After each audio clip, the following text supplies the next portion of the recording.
Hello everybody, it's Krista Cantrell with Instructional Technology, and I'm here to talk about your interactive flat panel and how you can use it on the public profile to help you as a teacher. First off, I can tell I'm on the public profile because my image isn't up here and my name's not there, so that lets me know that I've not signed in with my SMART card. Thinking of how this is beneficial in the classroom, whether you have pairs coming in that need to support maybe it's small groups, large groups, substitute coming in that needs to access whiteboard. Some of those bits and pieces are great for the public profile or when you have users that don't have internet credentials. So, starting off with the whiteboard space. As a teacher or a substitute, para coming in here to the classroom, clicking on that, I have options for backgrounds, quite a few that are in here. You can click and choose which one you're interested in, pick up a pen, and begin writing. You can actually have multiple students or teachers up here writing at the same time too. So if you didn't know that, there's a little tidbit for you. You can change your pen colors over here on the left-hand side by the pen tools, pick your favorite colors, and begin writing. Other options that you have, when you click the plus button down here, kind of think about this as an infinite whiteboard chart paper, or a whiteboarding tool. You can add another whiteboard. You can come in here, click the plus button. You have graphic organizers available to you. So you can scroll, pick out the one that fits the content that you're working with right then. You can also add manipulatives. Dropping down in here, picking out manipulatives. We can start to use these in the classroom, whole class with students. So again, these are available on the public profile for you and your students as well as any other staff that's coming in.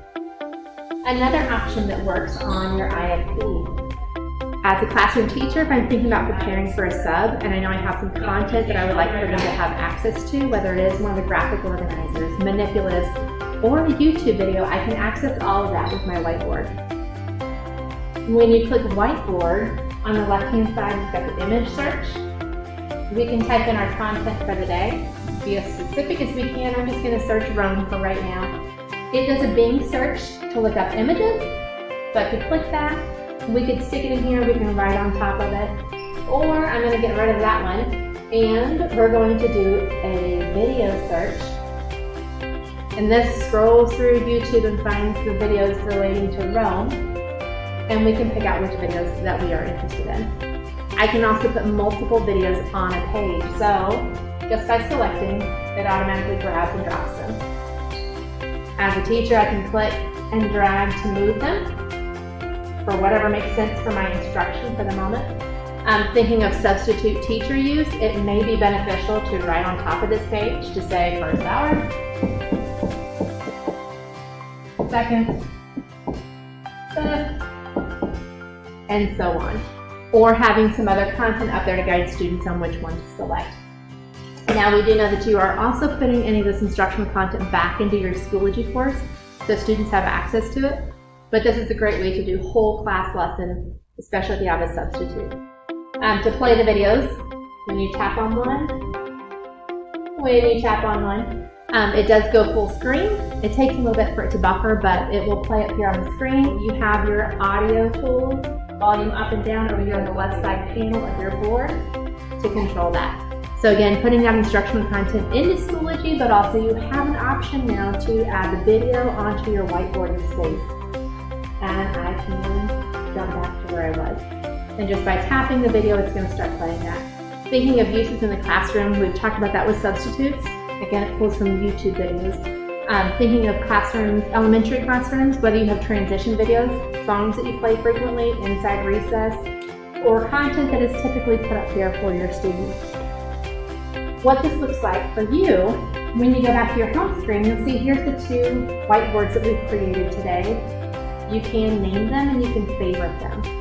The way that we're going to do this is by clicking Files. Notice we are in public files, and now we're looking at board files that are saved to our board specifically. If this is one that I know I'm going to use tomorrow for a substitute, I'm going to click the star button so that it favorites it. I'll show you where that goes in just a minute. But if I want to rename it, I click and hold, notice it selects it. Once I click down where the text is, I can backspace and change my text to match the name. So maybe this is Math Third Hour, or maybe this is Tuesday Subheading. We're going to go with Tuesday. So now I've renamed it.